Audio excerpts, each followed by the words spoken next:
Puedo hablar mucho más, pero eso es real, lo demás es cuestión de... Qué bien habla, Miguel. Muchas gracias, Miguel. Qué bien. Muchísimas gracias. Y ya tiene la palabra, claro. Bueno, pues yo lo primero gracias a las palabras de Miguel, porque verdaderamente no creo que me merezca tanto, pero bueno, uno hace lo que puede, con mucha voluntad, más que otra cosa, pero hace lo que puede. Bueno. Y muchísimas gracias, empezamos poco, pero poco y bien ha venido, así que yo estoy feliz de estar aquí, para mí es un honor, gracias a vosotros y gracias a Miguel, porque siempre te acuerdas de mí, cuando tienes algo que sabes que te gusta a ti y que me puede gustar a mí, siempre te acuerdas de mí. Así que para mí es un honor que representar a un escritor de esta categoría no suele suceder en una ciudad como esta. Más alto, no suele suceder en una ciudad pequeña como Algeciras. Vamos a ver, hablar de su biografía a mí me enferma muchísimo decir cosas, porque eso se encuentra en Wikipedia.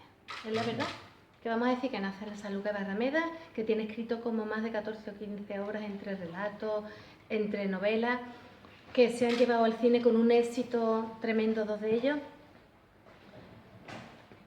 que combina tu tarea de escritor con la de columnista en prensa escrita.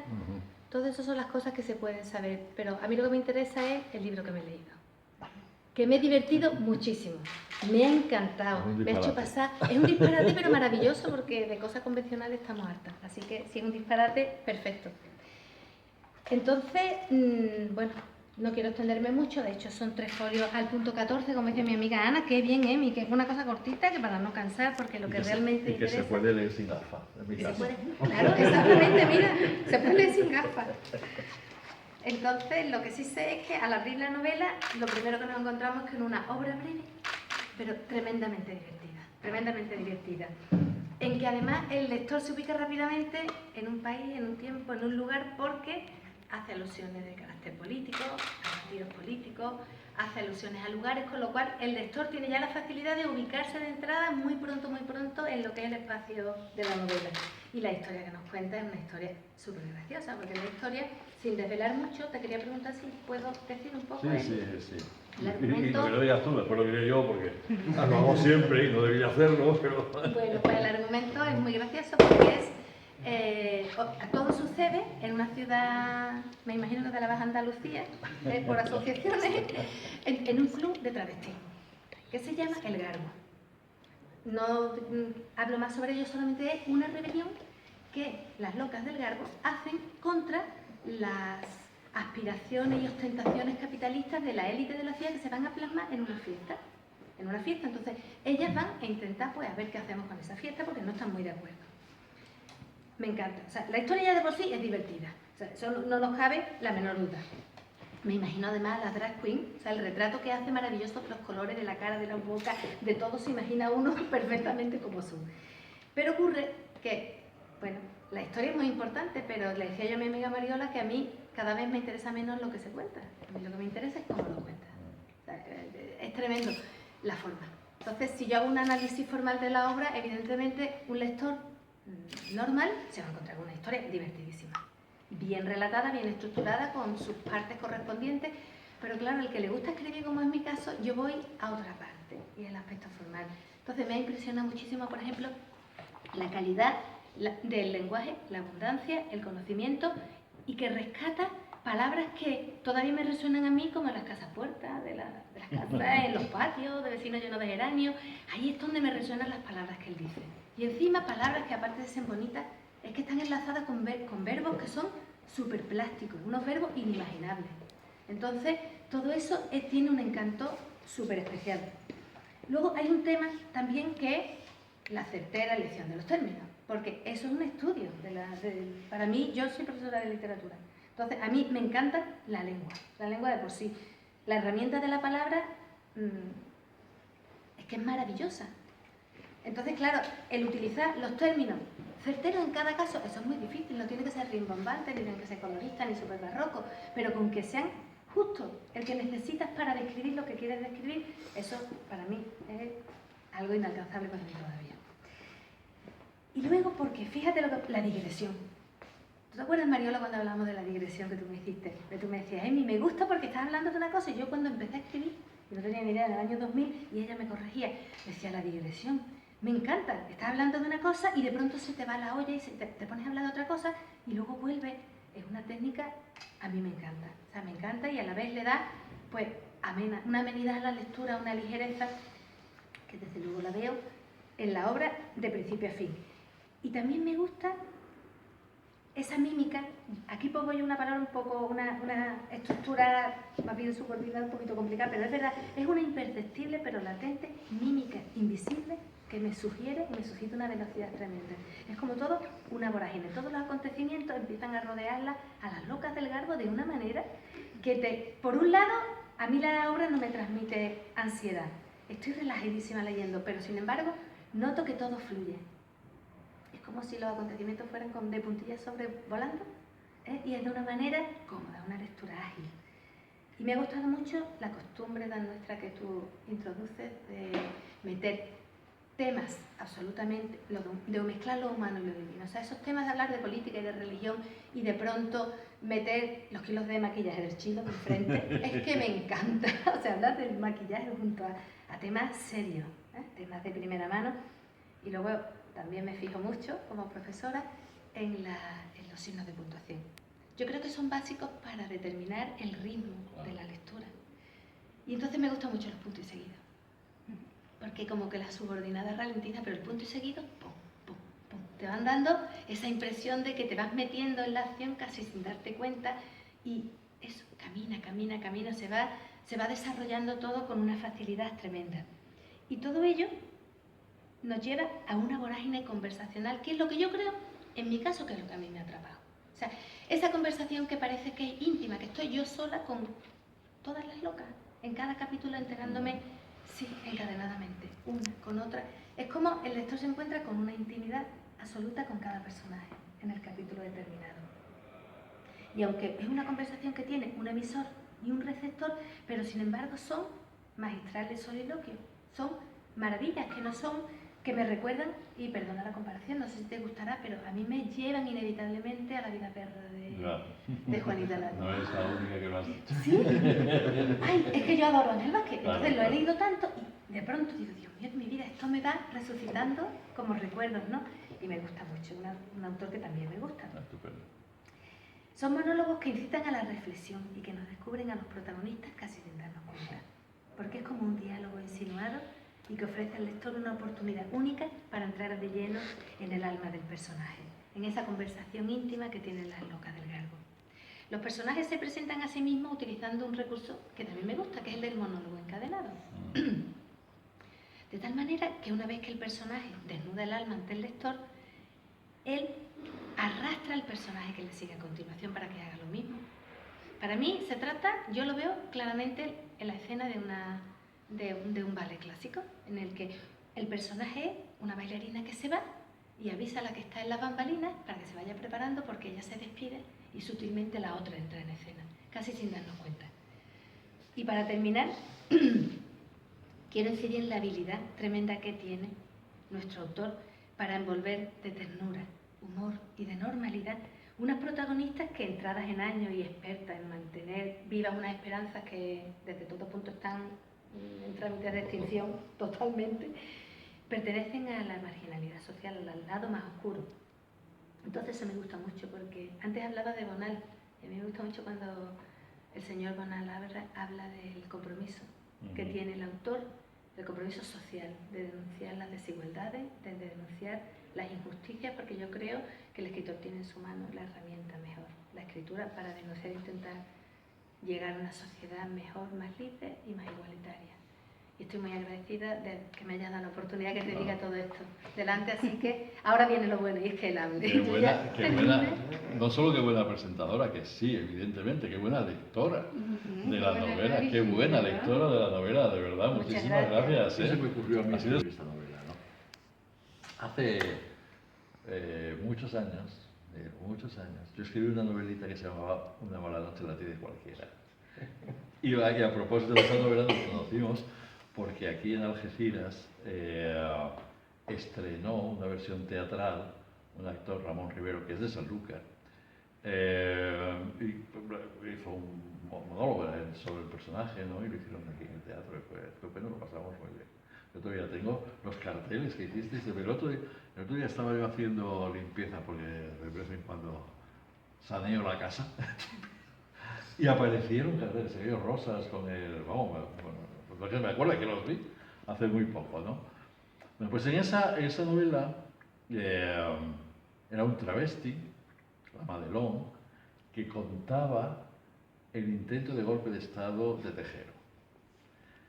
Ese es un acontecimiento político en la historia de España reciente importante, ¿no? Con el que pasa algo muy similar a lo que pasa con otros acontecimientos políticos importantes. Por ejemplo, los que tenemos ya cierta edad, nos acordamos perfectamente de dónde estábamos y qué hacíamos cuando se mataron a Kennedy, por ejemplo, ¿no? Yo me acuerdo perfectamente, yo estaba haciendo ejercicios espirituales, era muchachito, ¿no? Y estaba en el colegio, estábamos haciendo ejercicios espirituales y el cura paró los ejercicios espirituales a decir que había matado a Kennedy, ¿no? Me acuerdo perfectamente. Pero la gente de mi edad lo recuerda muy bien todas esas cosas, ¿no? Es este tipo de acontecimientos que te graban tanto que sabes perfectamente qué estabas haciendo en ese momento, ¿no? Bueno, allí en ese caso era un travesti, es decir, una persona y un personaje que en principio parecía muy poco autorizado para narrar algo así, ¿no? Parecía alguien que estaba en los márgenes, que no sin una cultura especial, con muchos recursos verbales, pero con muchos recursos verbales y muy graciosos, no porque lo hubiera escrito yo, sino porque salió así, para expresarse, pero con la cultura de las revistas del corazón, y no pasaba más de ahí, es decir, los recursos para expresarse eran los que eran, pero con una experiencia personal. Y esa experiencia personal, aunque sea alguien que parece poco importante, que está en los márgenes y en las orillas de la sociedad, son importantes, tiene derecho también a contarlo, ¿no? E incorporar su voz a todos los demás que han contado, en este caso, por ejemplo, el 23 de febrero, que lo ha contado mucha gente. Y además no representa solo, porque ahí el personaje lo que tenía era sobre todo la necesidad, la conciencia de la necesidad de la libertad. Si no era libre, no podía ser lo que quería ser. No podía ser, es decir, la imagen recurrente de ese monólogo era en un armario, en el altillo estaba la ropa de hombre que él se había quitado y que se daba por hecho que no se iba a volver a poner jamás. Y sin embargo, si triunfaba el golpe de Estado, pues iba a tener que iba a tener que renunciar a lo que quería parecer y ser, ¿no? Pero eso no es solamente una cuestión de que fuera gay o que fuera travesti o lo que sea. En realidad representaba a mucha más gente, ¿no? A toda aquella gente que en ese momento, por razones políticas, o por razones económicas, o por razones culturales, o por razones de origen, no eran libres y no podían ser y vivir como querían vivir, ¿no? Claro, ese personaje parecía, insisto, poco autorizado para representar a todos los demás, ¿vale? Pero ahí estaba el desafío y ahí estaba un poco la apuesta de decir, bueno, vamos a poner en voz de alguien que en principio no tiene autoridad, prestigio, para contar lo que nos estaba pasando a todos, pues sí, él lo va a contar, ¿no? Y lo contaba. Pues en ese caso era lo mismo. Al cabo de 30 años, me encontré con esta situación política actual. Y se está hablando de la segunda transición, y hay un barullo de mucho cuidado, y yo dije, pues mira,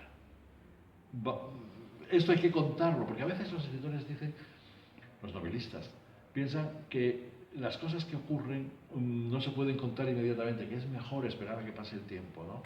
Para que aquello se asiente, para que tú tengas perspectiva y para que Yo con esto no estoy muy de acuerdo. Está bien, evidentemente el tiempo te da perspectiva, te da tiempo te permite valorar mejor lo que has vivido y lo que hemos vivido todos, ¿no? Pues porque la perspectiva te facilita esa comprensión de las cosas. Pero a mí me parece también que es muy importante contarlo en el momento en que te está pasando, ¿no? Quizás eso sea una pequeña contaminación periodística, porque yo estudié periodismo con una idea muy rara, que era no trabajar nunca como periodista, porque me parecía pesadísimo pasarse horas y horas en una redacción o tal cosa.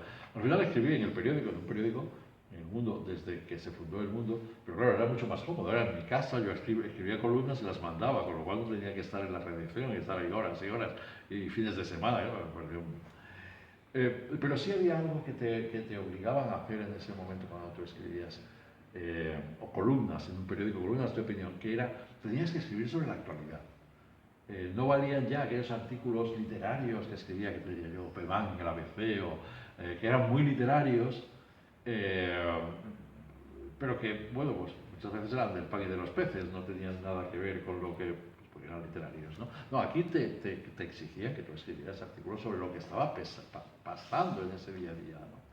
Y eso y yo ahí apliqué también una visión de escritor con un personaje inventado, con un lenguaje particular, que era la Susi famosa, y era el que yo utilizaba, ¿vale? Pues eso me impulsa a mí un poco a cuando nos pasan cosas que yo creo que de verdad merece la pena ser contadas, contarlas, sin dejar que pase el tiempo, pero buscando un enfoque y buscando unos recursos que no sean los frontales, ¿no? Pues, otra vez pensé que estaba bien darle oportunidad a un grupo, en este caso no es uno, son un grupo de parados, es decir, porque uno es fontanero y el otro ha sido jardinero, o es jardinero, el otro ha trabajado en un restaurante, uno es ¿qué? Maquillador, a domicilio, otro es más joven, esos son más mayores, los otros más jóvenes, uno tiene su carrera y ha hecho su máster y no hace más que presentarse al B2 de inglés y no lo aprueba, porque el pobrecito mío no lo aprueba, ¿no? Y no consigue, ha aprobado una posición pero no consigue una plaza de trabajo. Y el otro es un chico inmigrante muy loco y muy gracioso que hace de brasileño, que es el mozo de comedor de un anticuario, no se sabe si es más loco el anticuario o el mozo de comedor, que es un disparate, ¿vale? Y estos, bueno, pues darle a este tipo de personajes que en principio parece que no tienen ni cultura, ni información suficiente, ni recursos lingüísticos, que sí que los tienen, eso sí que lo tienen, ¿no? Para contar lo que nos está pasando, la crisis, que la gente se quede sin trabajo, que haya problemas en sanidad, que haya problemas en educación, el que haya problemas vitales, pues eso, contarlo, pero de otra manera, ¿no? En este caso, pues volví a ser lo mismo, da voz en primera persona a estos 6 personajes, que pues en su vida diaria por las mañanas se llama Joaquín o Pedro, no sé cómo demonios, pero por la noche en ese tugurio que organizan, pues se llama La Furiosa, y el otro se llama La Tigresa de Manaos, y el otro se llama La Pandereta, y el otro se llama Marlon Marley, que ese es muy gracioso, porque ese es un ex legionario que está casado con una señora y tiene hijos, pero que cuando le da la cosa, pues se va al bar y hace un número de transformismo muy típico de antes. Yo hace mucho tiempo que no voy a bares así, pero antes era muy típico ese número en el que están divididos por la mitad, o sea, están disfrazados de una manera en un perfil y de otra manera en el otro, ¿no? Entonces actúan siempre de perfil y de acuerdo con el perfil que den en la actuación, hablan y actúan de una manera diferente, ¿vale? Pues todos estos personajes, de pronto, cada uno de ellos,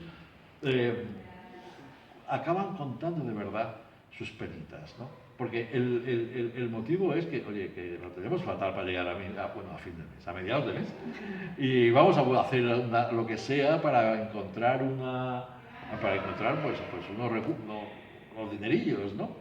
Entonces, ahí en una casilla de cualquiera y tal, acuden a un escritor que según la gente se parece mucho a mí, pero yo creo que no. Y le piden dinero, le piden que sea socio capitalista. Entonces al escritor le parece un disparate aquello, pero luego lo encuentra gracioso y pone dinero, es un poco raca, ¿no? Le piden como 50.000 euros y da 25.000. Pero como ellos son muy habilidosos y uno sabe de electricidad y no sé qué, pues montan aquello que es un antro. Pero bueno, que de pronto tiene mucho éxito y está enfrente de un bar de niñas que se llama el Loren, ellos le ponen el garbo, y entonces los clientes del Loren al final pasan del Loren y se van a ver a todas estas locas allá al otro lado, ¿no? Y se lo pasan muy bien. ¿Qué pasa de pronto? Pues de pronto lo que pasa es que la gente bien de la ciudad decide recuperar una fiesta tradicional que está inspirada en una fiesta que daba en San Lucas, la Infanta de Orleans, la Infanta de San Lucas, ¿no? Que era la verbena de la Infanta, ¿verdad? Que se llama de otra manera, se llama el baile de las diademas, enfermedad de las joyas, con el pretexto de que está superada la crisis, ¿no? Ya estamos superando la crisis, hay que celebrar, no hay que volver a celebrar una cosa estupenda. Y entonces uno de estos transformistas, la Furiosa, que es comunista nata, y es un tipo de persona muy típico de ciertas ciudades, ¿no? Y por lo menos de Sanlúcar, ¿no? Gente muy sencilla, muy de, pues no sé, de campo, gente de trabajadores bodegas y tal, pero que de familia muy roja y muy comunista y muy... Entonces, él se siente ofendido, dice que eso es una ofensa, hacer esos alardes, esas ostentaciones, cuando la gente lo está pasando tan mal y que hay que hacer algo, reventar esa fiesta, ¿no? Y les dice a las demás que hay que reventar la fiesta. Al principio no es tan fácil, ¿no? Porque justo este que es maestro, que es joven, está poseído por el espíritu de Podemos. Y entonces, pues choca, claro, pues porque la idea y los sistemas políticos, no sé qué, pues no tienen nada que ver uno con otro, ¿no? Intentan también convencer a los demás y los demás en principio se lo toman. A ver, nosotros lo que queremos es arte, hacer arte, no queremos meternos en líos de estos políticos para no sé qué, pero poco a poco se van incorporando, ¿no? Y se van incorporando porque cada uno tiene su penita, ¿no? Pues eso, uno se queda sin casa, el otro resulta que no, que tiene un problema en la vista y no consiguen operarlo y está en lista de espera hasta no sé cuándo, el otro pues no tiene trabajo. Cada uno tiene sus propias penitas y eso le hace convencerse porque además lo otro es divertido, se trata de reventar la fiesta, ¿no? Y eso tiene también su diversión. Bueno, entonces, la novela, lo ha explicado muy bien de mí, está construida así, está construida sobre uno de ellos, en este caso la Furiosa, habla por los codos, pero hay alguien que le escucha, otro de ellos que le escucha y que interviene de vez en cuando. Ese que le escucha es luego el que habla por los codos y se lo cuenta a otro. El siguiente van encadenados los seis soliloquios, medio diálogos, medio soliloquios, y el primero se repite al final, el de la Furiosa se repite al final. Y ahí me pasó a mí una cosa rara, y es que, a ver, yo casi todas las novelas las he escrito en primera persona porque me parece la voz más convincente, ¿no? Uno cuando lo escribe se identifica mucho, lo asume, ¿no? Lo que está hablando, y siempre creo que el lector se siente también más identificado o más cercano de lo que le cuentan si está contado en primera persona y está bien contado. Yo lo intento que esté bien contado, ¿no? Y hay algunos escritores, por ejemplo Fernando Vallejo, que es un colombiano, escritor colombiano que a mí me gusta mucho, dice lo mismo. La tercera persona es un horror, ahora hay que contar. El narrador omnisciente, eso no... tiene que ser primera persona para que la gente lo cuente. Yo soy de esos, ¿no? Yo creo que hay que contar. Pero bueno, no quiere decir que yo tenga razón, está muy bien, hay novelas en tercera persona maravillosas, ¿no? Y narradores omniscientes espléndidos, ¿no? Pero bueno, uno tiene sus limitaciones y uno cree que cuando yo escribo en primera persona me lo creo más a mí mismo, ¿no? Claro, aquí había el problema de que eran 6 personajes y no todos podían hablar igual, porque al fin y al cabo, bueno, cada uno es de su padre y de su madre y tiene sus propias pasado y sus propias experiencias. Había que darle una personalidad lingüística a cada uno de ellos para que se exprese dentro del mismo, para que se exprese con cierta personalidad, y ahí pues he intentado cuidarlo, estará mejor o peor, pero lo he intentado, ¿no? Sobre todo los capítulos, uno, el de la tigresa de Manaos, el del brasileño, que es un chico joven, disparatado, y que dice que él habla un popurrí. Y efectivamente, o sea, habla con palabras, bueno, españolas, brasileño-portuguesas, venezolanas, colombianas, todo junto. Desde el punto de vista lingüístico es muy heterodoxo, pero yo tenía que intentar que aquello tuviera armonía y tuviera plasticidad y tal, ¿no? El otro, el del legionario, pasaba lo mismo, como hablaba distinto y era diferente según el perfil que daba. En un perfil era Edith Piaf y la canción francesa, y canta la Vía Rose, y escribe y habla muy fino y sabe francés. Y del otro es el legionario, y canta el novio de la muerte.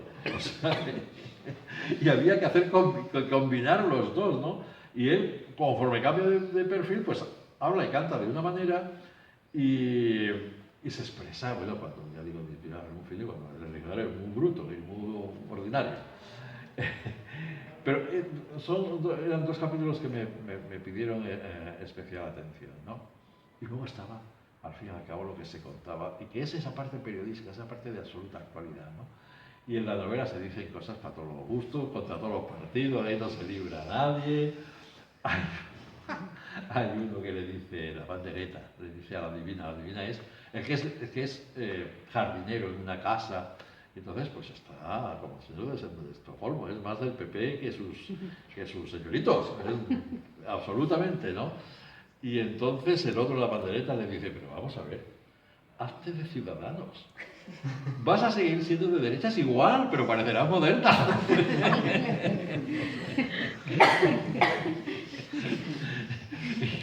Y hay otro también muy malo que dice, es un poco ordinario lo que voy a decir, pero en esto de los gays y todo, los activos son como los de UPyD, minoritarios.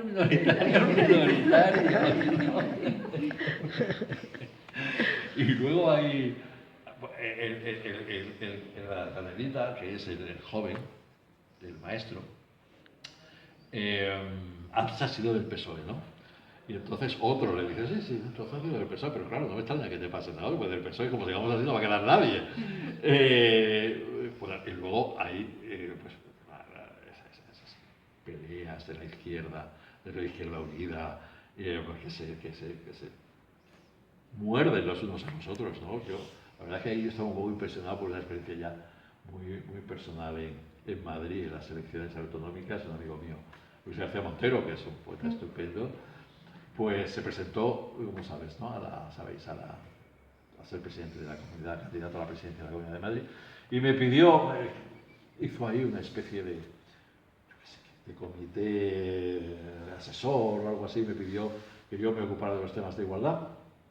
Y trabajamos en esas cosas, pero luego pasan cosas horribles. Yo no me he recuperado, de verdad que no me he recuperado del propio comportamiento dentro de Izquierda Unida contra la Federal y contra de la Federación de Izquierda Unida de Madrid, ¿no?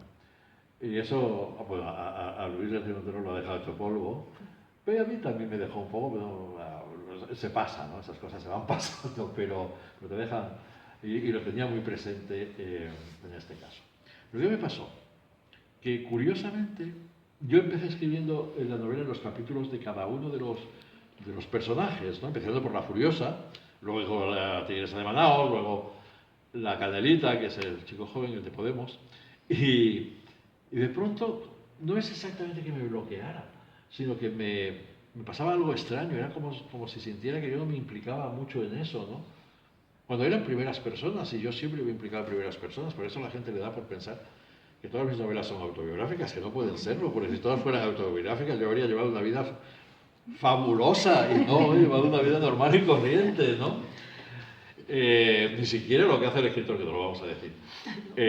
Lo que hace el escritor en esta novela yo no lo he hecho nunca, no lo voy a hacer nunca. Pero había algo que como que me distanciaba, quizás el tener que pasar de un personaje a otro, el tener que romper, ¿no?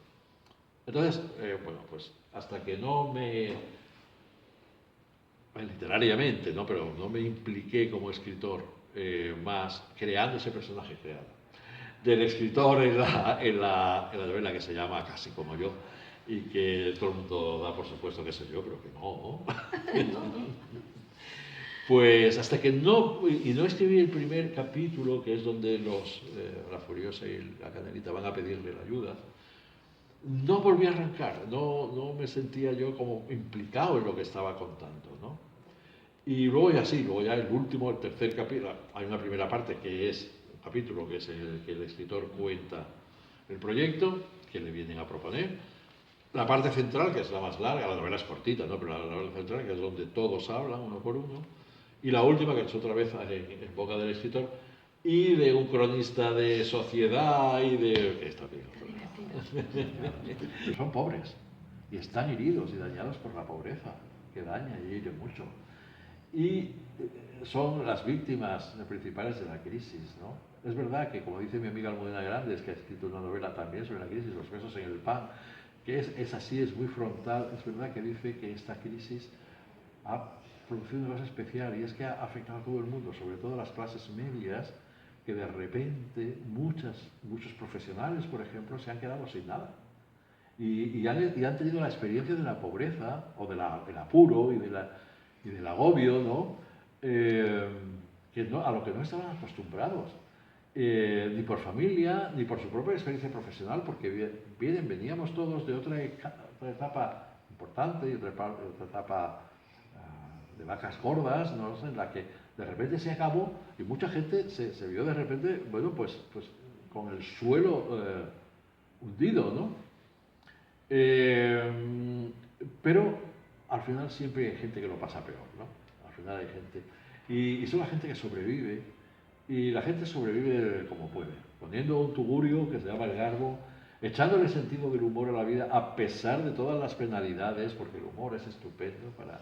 A mí el humor me ha ayudado mucho en momentos difíciles, y el humor en literatura, y en la literatura española, es importantísimo, desde siempre, y desde Cervantes hasta ahora, ¿no? Hay una línea troncal ahí de narrativa, de poesía menos, pero también, en la que el humor es un ingrediente importantísimo. Con el humor es delicado, ¿vale? Es un instrumento delicado porque se puede meter la pata, se puede caer en la patochada enseguida. Y yo habré caído en la patochada alguna vez, no me habré salvado de eso.